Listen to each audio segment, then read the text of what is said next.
Okay, thank you all for coming today for an update on the findings and recommendations of the Downtown Coyote Response Expert Panel. My name is Asma Malik, and I'm Toronto's Deputy Mayor and City Councillor for Spadina, Fort York.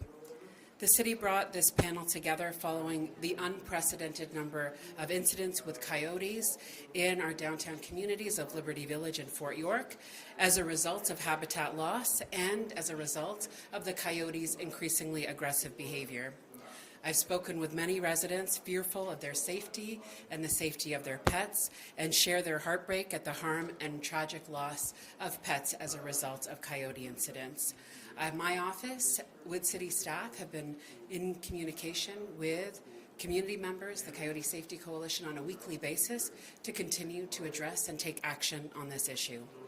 Now, this expert panel, this Downtown Coyote Response Expert Panel, came together very quickly in the last 3 weeks in response to these immediate concerns and with the knowledge that we need to be addressing this issue immediately, as well as in the short term and the long term. The panel has provided guidance to city staff on how we respond to this situation right now and steps on how to escalate for our shared commitment to resolving this issue. I'd like to thank the panel, city staff, and all of the people who participated in the panel's thorough review in this constrained time span and their dedication for helping us with this coyote issue. With the expert panel's report in hand, I will keep working with community members and look to city staff to action the recommendations and escalate work towards resolution. And I'm here today with Carlton Grant, who oversees the city's municipal licensing and standards team, and he and his team are equally committed with seriousness to addressing this issue. The report will also be considered as we move forward our Downtown Coyote Action Plan reporting in May. To the Economic Development Committee and as part of the city's overall review of the strategy by the end of this year. We will continue to work on this so that residents can feel safe in their community and that the city is well prepared to manage these situations moving forward. And now I'll turn it over to Carlton to share the findings of the report. Thank you.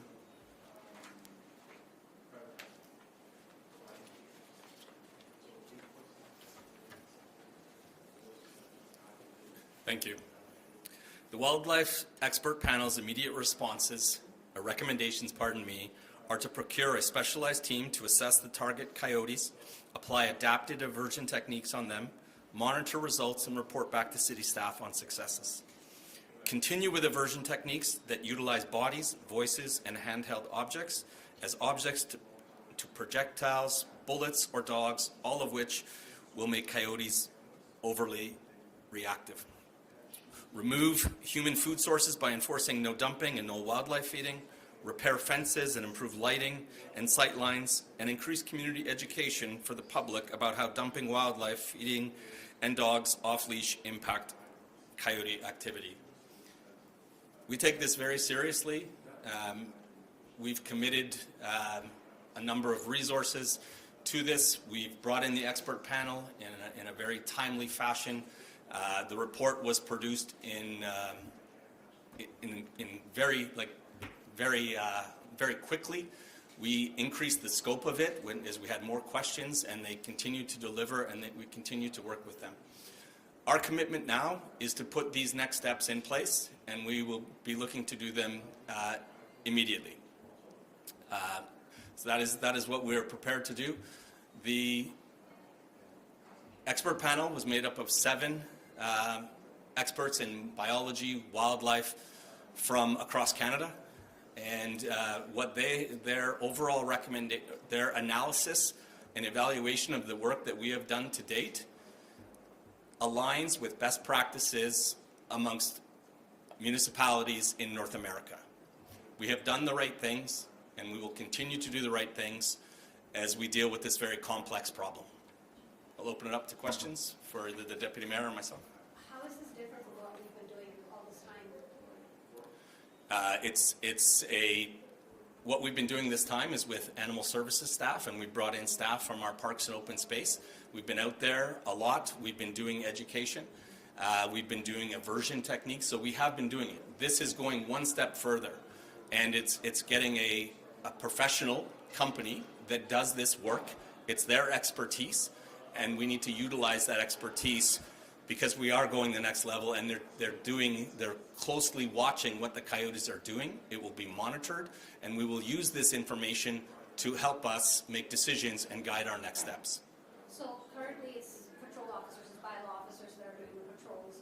There's been a lot of complaints that they don't step out of their cars at all to haze the coyotes and things like that. This new company is going to come in and do that work in terms of actually, aversion techniques for the coyotes. Yeah, first I'll address the unfair criticism of people sitting in their cars. We have received numerous compliments and thanks to people calling me directly, emailing me directly, thanking our team for being out there and making a difference in their community.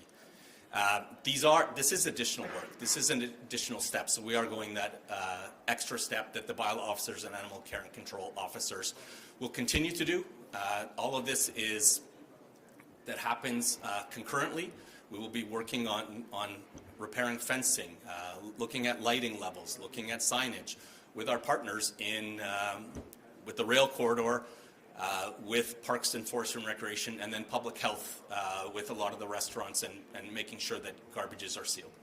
And then when it comes to education, we've been talking about education since the minute this started, hazing techniques, keep your dogs on leash, all of that. What I'm hearing from residents over and over is the majority of the attacks have been on leash dogs. I know that there's been a lot of enforcement and tickets have been given out for off leash dogs, but the majority of the attacks are on leash dogs. And in terms of education on how to haze coyotes and sort of, don't run from them and all of this, none of it is working on this particular set of coyotes because the understanding is that they're vigilant humans and they're not afraid. What other techniques are we going to teach people to protect themselves from things like sneak attacks, like coyotes are jumping out of bushes, things like that? What are we teaching people? Yeah, we're hearing the same stories, anecdotes, and we are looking into those carefully. The professional aversion company has different techniques over and above what's been happening to date. And so we need to work closely with them in understanding what techniques they're using, and then we need to be speaking with the public and educating them on these new techniques over and above what we've already been doing. Okay, so it's different than what's been going on so far. Correct. So is there an option to trap the coyotes and relocate them or anything like that? So we asked the expert panel to look at 3 options, and the first option is aversion. The second option is to relocate. There are legislation in Ontario that it has to be within 1 kilometer. 1 kilometer of Liberty Village, Fort York doesn't address the issue. It also, they may come back. They are the rail corridor, as an example, is a wildlife corridor, and if they were to be removed or they do leave, they could come back or another pack could come in. So we are looking at that, or we're not looking at that as removal and trapping. There are risks with trapping, and those risks are dogs, children, people, and then we have evidence in the past of coyotes chewing their leg to get out of the trap. So all of these things we've looked at very carefully. In the event that the aversion techniques by this professional aversion company does not work, we will have to go to that next step, and we will have to look at euthanasia. And that has its own risks. This is a highly populated area. There are 4 coyotes that we're aware of, and it's all very challenging. It's not as easy as getting the police out there to do this work, if we need to get to that point. But it is something, it is one of the options, and if we have to do it, we will, but we take this very seriously, and we're following a progression in our decision making.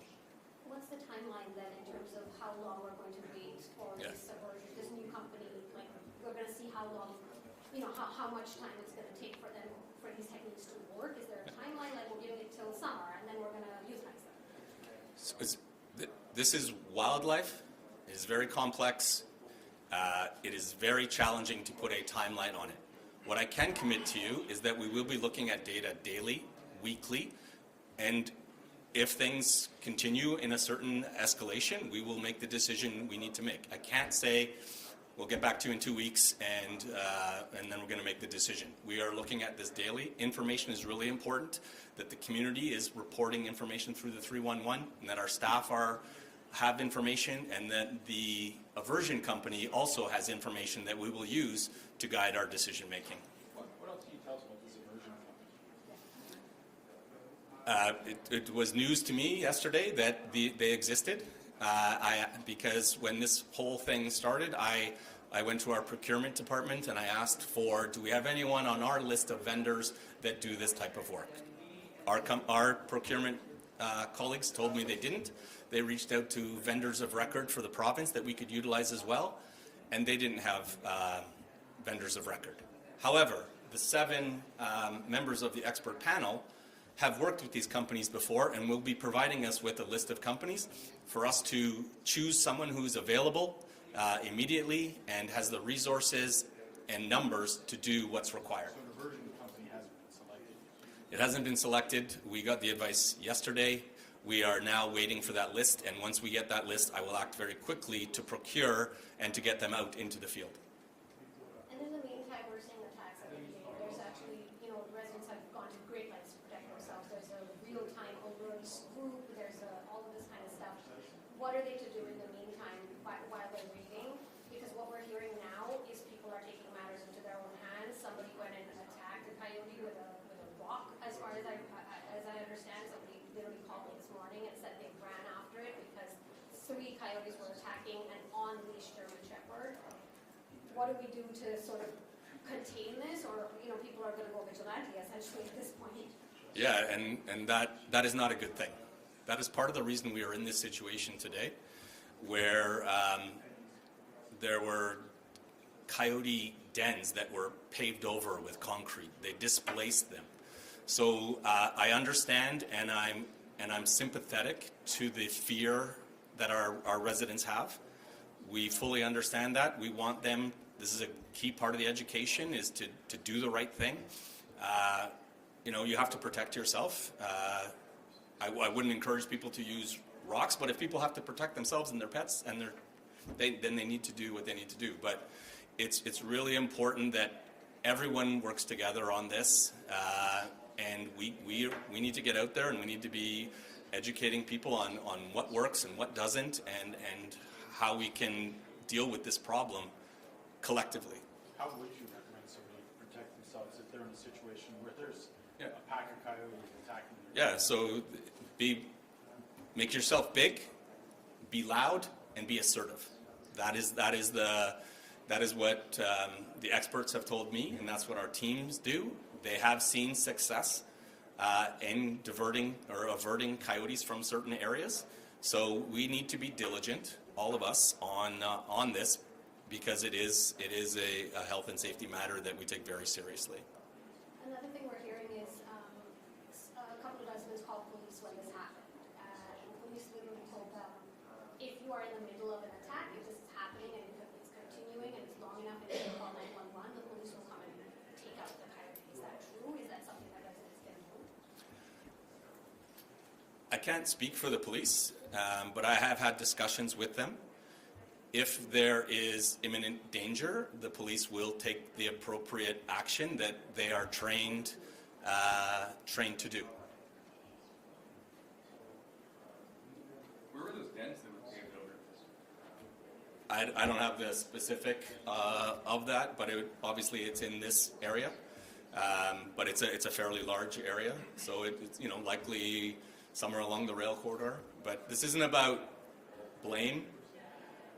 This is about identifying factors that have conditioned coyotes to be comfortable in an urban environment.